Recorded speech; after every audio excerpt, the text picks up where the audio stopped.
जिस कंपनी की state of the art facility में मौजूद हूं, यहां पर एआई टेक्नोलॉजी की मदद से इंटरनेशनल स्टैंडर्ड्स के स्मार्टफोन्स बनाए जाते हैं। मैं बात कर रहा हूं एयरलिंक की। सारे मेड इन पाकिस्तान है और ये तमाम फ़ोन इंटरनेशनल स्टैंडर्ड्स पे बन रहे हैं। We can export anywhere in any part of the world.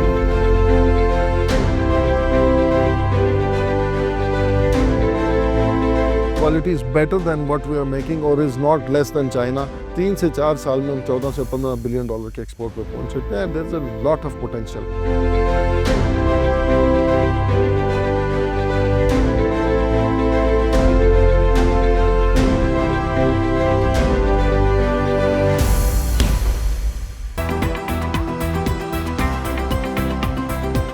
Airlink की state of the art facility के अंदर टेक्नो और शाओमी के बेहतरीन स्मार्टफोन्स बनने का आगाज शुरू होता है इनके रॉ मटेरियल स्टोर से। और आप देख सकते हैं कितने बड़े लेवल पर यहाँ पर मुख्तलिफ पार्ट्स जो इनको स्टोर किया जाता है। इस तरह के 4 जाइगेंटिक रॉ मटेरियल स्टोर्स यहाँ पर हैं, जिससे आप अंदाजा लगा सकते हैं कितनी बड़ी तादाद में बेहतरीन स्मार्टफोन्स यहाँ पर मैन्युफैक्चर किए जा रहे हैं। एक स्मार्टफोन मैन्युफैक्चर करने के लिए तकरीबन 60 से 70 मुख्तलिफ पार्ट्स को असेंबल किया जाता है और फिर इन तमाम तर पार्ट्स को स्टोर करने के लिए इन्वेंट्री मैनेजमेंट की एक्यूरेसी के लिए ख़ास तौर पर एक सॉफ्टवेयर ये लोग इस्तेमाल करते हैं। और आप देख सकते हैं कि हर पार्ट के लिए एक अलग अलग केबिन या कार्टन जो है उनको प्लेस किया गया है। इन्वेंट्री को बाकायदा तौर पर नोट डाउन किया जाता है, सिस्टम में रखा जाता है, ताकि इस चीज़ को अश्योर किया जाए कि जो पार्ट जिसकी ज़रूरत है वो अपनी जगह पर प्रोडक्शन के टाइम पे मौजूद हो और एक स्मार्टफोन जो है वो बेहतरीन सा तैयार हो। एक और इंटरेस्टिंग बात यह है कि इस तरह के इनके 4 बड़े रॉ मटेरियल स्टोर्स हैं जो कि इन पार्ट्स को स्टोर करते हैं, लेकिन जो बैटरी है वो बहुत अहम चीज़ होती है। बैटरी के लिए एक ख़ास किस्म का अलग रॉ मटेरियल स्टोर बनाया जाता है जहां पर टेम्परेचर को बहुत ज़्यादा कंट्रोल रखा जाता है। इस चीज़ को अश्योर किया जाता है क्योंकि बैटरी जो है उसमें खुदा ना खास्ता आग भी लग सकती है, किसी किस्म का कोई हादसा हो सकता है, तो उस फैसिलिटी को बहुत ही रिस्ट्रिक्टेड रखा गया है। वहाँ पर टेम्परेचर को कंट्रोल रखा जाता है, तकरीबन 17 डिग्री सेल्सियस तक का टेम्परेचर वहाँ पे रखा जाता है और फिर वहाँ से ये सारी चीज़ें जो हैं प्रोडक्शन यूनिट में आगे भिजवाई जाती हैं।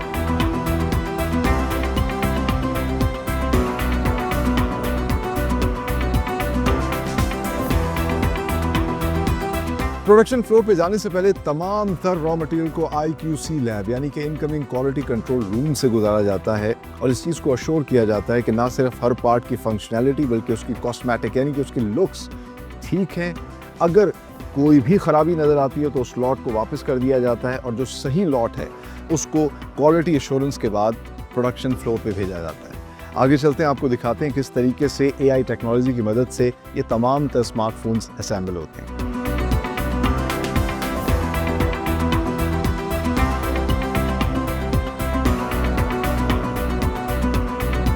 व्यूअर्स, हम इस वक्त आ चुके हैं एयरलिंक की प्रोडक्शन फैसिलिटी के अंदर। इस प्रोडक्शन यूनिट में सबसे पहला जो प्रोसेस होता है वो ORT लैब के अंदर होता है। ORT लैब यानी कि ऑनगोइंग रिलायबिलिटी टेस्ट, यानी कि कोई भी फ़ोन जो इस प्रोडक्शन फैसिलिटी के अंदर तैयार होता है, जो ये मार्केट के अंदर लॉन्च करने जा रहे होते हैं, उसको यहाँ पर मुख्तलिफ मशीन्स के ऊपर डिस्ट्रक्टिव टेस्ट के ऊपर से गुजारा जाता है। डिस्ट्रक्टिव टेस्ट यानी कि फ़ोन को बार बार मुख्तलिफ डायमेंशंस में गिरा के देखा जाता है, उसके ऊपर वेट गिराते हैं, हमारी जो स्क्रीन होती है उसके ऊपर स्क्रैच करके बाकायदा मशीन के ज़रिए देखते हैं, चार्जिंग प्लगिंग सॉर्ट को देखते हैं, हर चीज़ को मुख्तलिफ डायमेंशन से देखा जाता है।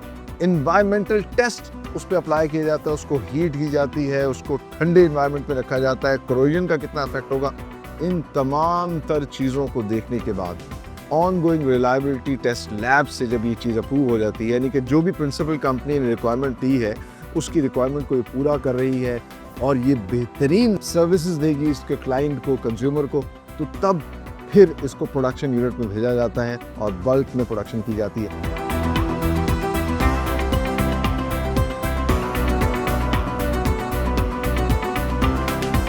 सो सेल फोन की जो चीज़ सबसे ज़्यादा इस्तेमाल होती है होता है उसका डिस्प्ले पैनल, जिस पे हमारी नज़र भी पड़ती है। और इंटरेस्टिंगली एयरलिंक अपना डिस्प्ले पैनल खुद फोन का तैयार करता है और इस पर जिस सेक्शन के अंदर मौजूद हूँ उसको कहते हैं ग्लू सेक्शन। इस ग्लू सेक्शन के अंदर टच पैनल और फ्रेम के ऊपर जो है ग्लू अप्लाई की जाती है, उसे जोड़ा जाता है।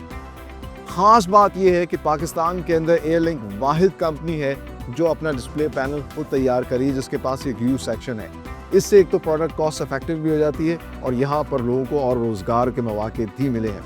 और आप देख सकते हैं मेरे पीछे जो मशीन है, इस मशीन के ज़रिए प्रिसाइजली ग्लू जो है वो अप्लाई किया जाता है। बिल्कुल माइनर सी गलती जो है वो भी नहीं हो सकती। और जब ग्लू अप्लाई कर दिया जाता है तो फिर उसको इस प्रेशर बॉक्स के अंदर इस डिस्प्ले पैनल को रखा जाता है एक स्पेसिफिक टाइम तक। और अगर स्पेसिफिक टाइम तक नहीं रखा जाएगा तो जब ये असेंबली में जाएगा ऑटोमेटिकली, क्योंकि तमाम तर मशीन्स पे कंप्यूटराइज काम हो रहा है, एआई टेक्नोलॉजी की मदद से हो रहा है, तो वो इसको फेल कर देंगे। तो हर प्रोसेस जब पास होता है तभी वो आगे ट्रांसफ़र होता है। आगे चलते हैं, आपको लेके जाते हैं इनके असेंबली यूनिट में। आइए वैसा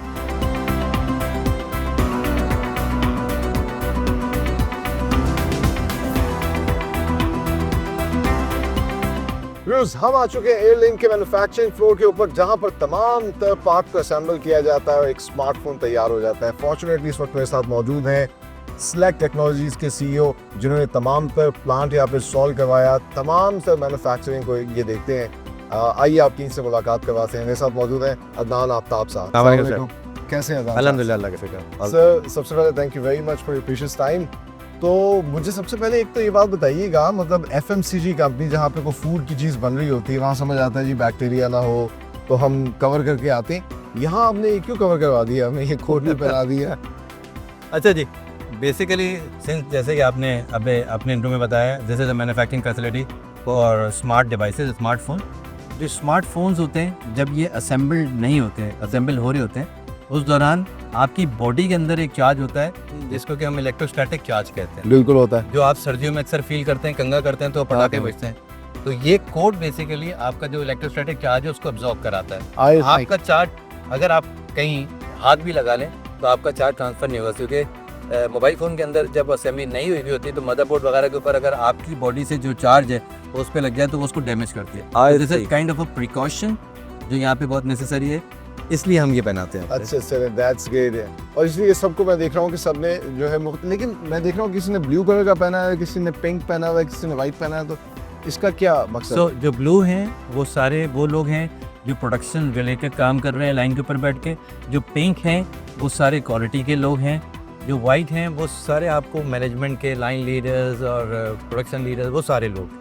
Wow. ये distinctions हैं लोगों के। There is science behind everything, you know. There is a science behind each and everything, and it comes from a very thoughtful process.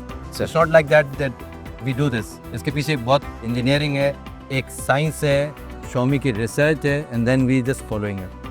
अच्छा, मैं देख रहा हूँ इंटरेस्टिंगली मशीन्स भी हैं, मुख्तलिफ केबिन्स बने हुए हैं और लोग भी काम कर रहे हैं। तो किस तरह फिर ये सारा जो है मैन्युफैक्चरिंग का प्रोसेस होता है, असेंबल किस तरह होती है चीज़ें? असल में देखें, प्रोसेस ये है कि हर चीज़ की एक एसओपी डिफाइंड है, हर चीज़ का एक इंस्पेक्शन टेस्ट इंस्ट्रक्शन डिफाइंड है, और हर आदमी की एक जॉब रिस्पॉन्सिबिलिटी डिफाइंड है। वो बंदा अपनी स्पेसिफिक जॉब के ऊपर आके वो अपना काम करता है। ठीक है।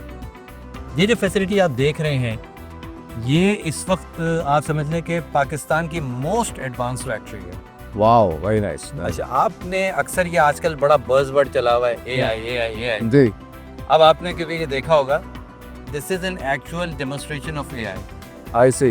बिकॉज यहाँ पर जो 95% डिसीजन मेकिंग है of the production, the processes and the quality is being done by the system और by the machine, not by a person. I see. तो आदमी का जो ह्यूमन रिसोर्स का जो अमल दखल है वो सिर्फ इस हद तक है कि वो पार्ट को उठाए और मशीन में लगा दे। ठीक है। उसके बाद मशीन अपने एक टेस्ट रन करेगी और after completing that test run machine आपको बताएगी कि वो फ़ोन पे उस स्पेसिफिक टेस्ट के पैरामीटर्स ओके हैं या नहीं है। ठीक है। और जब मैं AI की बात कर रहा हूँ तो वो पैरामीटर्स पीछे सिस्टम के अंदर इनबिल्ड हुए हुए रेंज वाइज कि ये कहाँ तक ओके है, कहाँ पे आके रिजेक्ट हो गया, एंड बेस्ड ऑन दैट वो मशीन उस प्रोसेस को पास करती है या फेल करती है। आई सी। ब्लू सेक्शन से हमने देखा कि डिस्प्ले क्या जो है वो बन गया फ्रेम। अब उसके बाद फिर यहाँ पे कौन कौन से पार्ट्स अप्लाई करते हैं, कितना लंबा प्रोसेस होता है ये?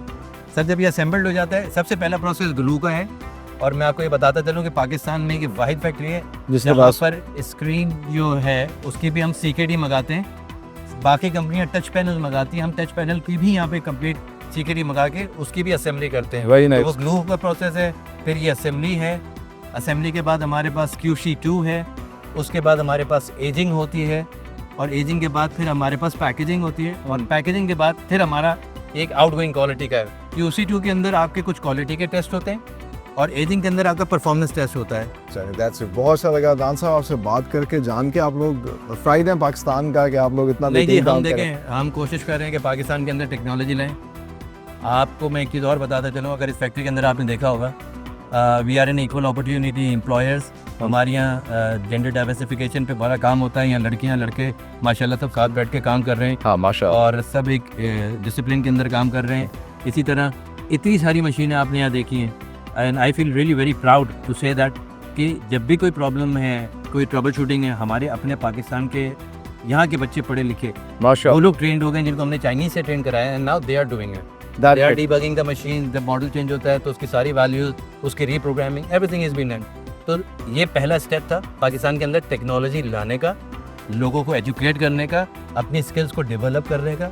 नेक्स्ट में अब इंशाल्लाह दुनिया पड़ी है और आगे हम बहुत आगे जाएंगे इंशाल्लाह। अल्लाह ताला से उम्मीद है कि will do something very very big and good for Pakistan.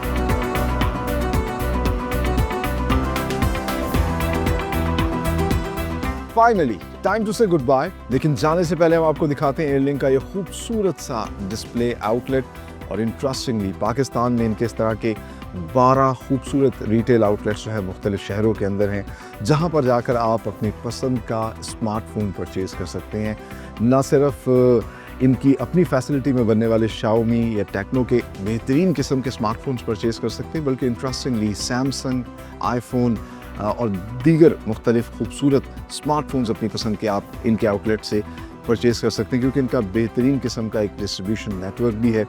और इंटरेस्टिंगली हमने आपको आज के प्रोग्राम में डिटेल में दिखाया कि किस तरीके से ये बेहतरीन किस्म के इंटरनेशनल स्टैंडर्ड्स पे बने हुए स्मार्टफोन्स ये अपनी फैसिलिटी के अंदर तैयार कर रहे हैं, मुख्तलिफ सीरीज़ के, चाहे वो शाओमी हो, रेडमी हो या फिर टेक्नो के फ़ोन्स हो, जो यहीं पर बनाए जा रहे हैं। और इन फ़ोन्स के ज़रिए हम अपनी ज़िंदगियों को आसान बना सकते हैं, इनसे फ़ायदा उठा सकते हैं। And the best part is ये मेड इन पाकिस्तान प्रोडक्ट्स बाहर एक्सपोर्ट होने के लिए भी बिल्कुल तैयार हैं। ये प्रोडक्ट्स हमारा प्राइड हैं, इनको बनाने वाली कंपनियाँ, इनमें काम करने वाले लोग, ये बिज़नेस कम्युनिटी हमारा फ़ख्र है। जैसे मैं हमेशा कहता हूँ कि हमें याद रखना चाहिए हम पाकिस्तानी हैं। So be Pakistani, buy and support Pakistani products. ये मेड इन पाकिस्तान प्रोडक्ट्स जहाँ भी जाती हैं पाकिस्तान का नाम लेकर जाती हैं, और हमें अपनी इन प्रोडक्ट्स को ज़्यादा से ज़्यादा सपोर्ट करना चाहिए। इसी नेक तमन्ना और दुआ के साथ कि पाकिस्तान फलता फूलता रहे, आगे बढ़ता रहे। अपने होस्ट सलमान खान को दीजिए इजाज़त। अगले प्रोग्राम में एक नई इंडस्ट्री के साथ हाजिर होंगे। तब तक के लिए अल्लाह हाफ़िज़।